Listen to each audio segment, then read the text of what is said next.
Bonjour à toutes et à tous et bienvenue. Je suis le docteur Wassila Benchadi, enseignante à l'université de Gerdaya. Aujourd'hui, nous allons voir ensemble une présentation explicative de 2 chapitres concernant le module structure de la matière. Ce cours est destiné principalement aux étudiants de première année filière sciences et technologies. Ce cours contient les connaissances de base allant de notions fondamentales jusqu'à l'atome. L'objectif est de permettre aux étudiants d'être capables de connaître les bases générales de langage de la chimie, connaître les grandeurs de base et leurs unités, maîtrise des notions d'approximation et d'ordre de grandeur, comprendre les lois fondamentales et savoir les appliquer dans des cas simples, savoir interpréter et écrire symbolique d'un élément chimique. La chimie est une science expérimentale qui étudie les divers constituants atomiques et moléculaires, les propriétés des objets cristallisables ou volatiles, naturels ou artificiels, et la loi des phénomènes de combinaison ou des compositions, résultant de leur action moléculaire les uns sur les autres. Cette présentation sera exposée en 2 chapitres. Le premier chapitre concerne les notions fondamentales et une présentation de l'aspect qualitatif et quantitatif de la matière. Pour le deuxième chapitre est consacré à l'étude de principaux constituants de matière avec une description de l'atome. En commençant par le premier chapitre concerne les notions fondamentales. L'état de la matière. À l'échelle macroscopique, la matière peut se trouver dans 3 états, à savoir l'état solide, l'état liquide, l'état gazeux. Pour le changement d'état, si on change la température et la pression, la matière change d'état selon le schéma suivant.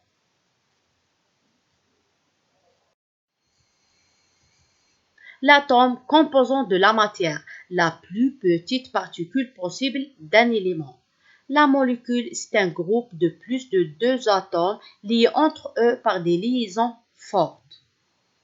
La mole, c'est de la quantité de matière d'un système chimique comportant autant d'entités élémentaires dans un 0,012 kg de carbone 12, cela correspondant au nombre d'Avogadro. Une réaction chimique est une transformation de composés chimiques en d'autres composés.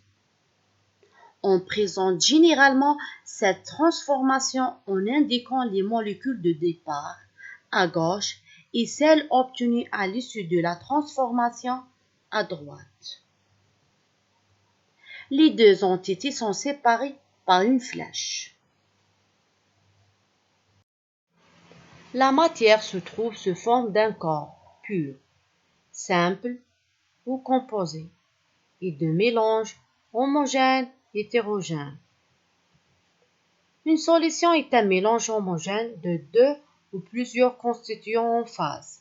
Ce mélange homogène est dit solution aqueuse si le solvant majoritaire est l'eau.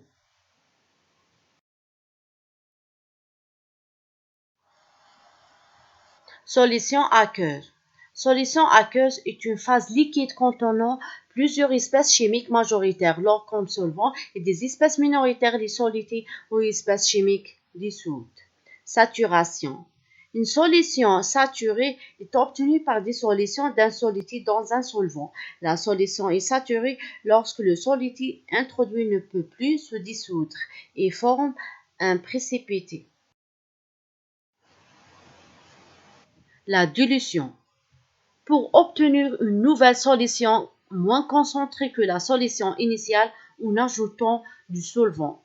La solution initiale de concentration supérieure se nomme solution mère et la solution diluée de concentration inférieure est appelée solution fille.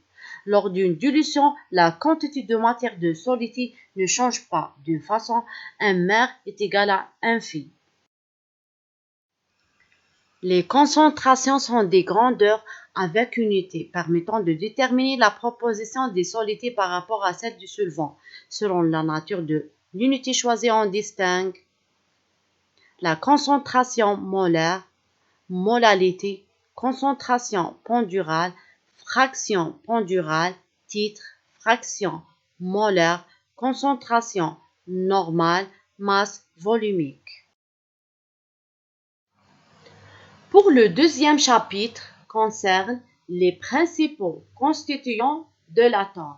Ce chapitre se rapporte à la structure de l'atome, où seront traités plusieurs points, en passant par définition de l'atome en détail, puis les symboles, ensuite isotopes, et je termine par des énergies. Un atome est toujours constitué de deux sortes de particules, des électrons et un noyau. Le noyau possède une forme sphérique. Les électrons sont mobiles et tournent autour du noyau. Tous les électrons sont identiques, même s'ils appartiennent à des atomes différents. Le noyau est constitué de particules appelées nucléons. Ces particules comparables à des piles microscopiques sont de deux types, protons, neutrons. Les électrons ont une masse 1850 fois plus petite que le nucléon. Alors on peut dire que la masse d'un électron est négligeable devant celle du proton ou neutron. La charge de l'électron est opposée à celle du proton. Un atome étant électriquement neutre, il possède autant de protons que d'électrons. Un atome peut être représenté symboliquement par X, où X symbolisme de l'atome, A représente le nombre de nucléons, Z représente le nombre de protons que contient le noyau, on l'appelle le nombre de charges au numéro atomique.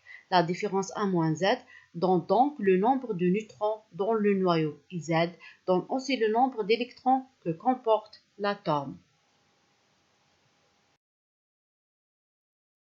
Les isotopes. Les isotopes sont des atomes appartenant au même élément, dont les noyaux différents par le nombre de neutrons.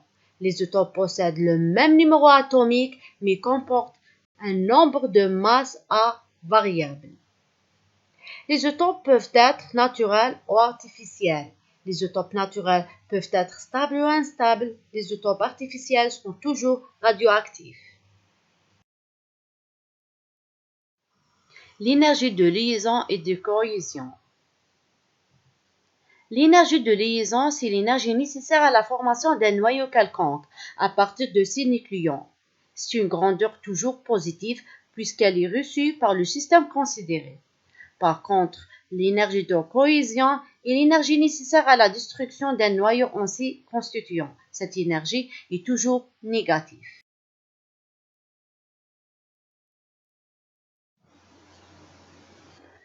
Merci pour votre attention et bonne chance.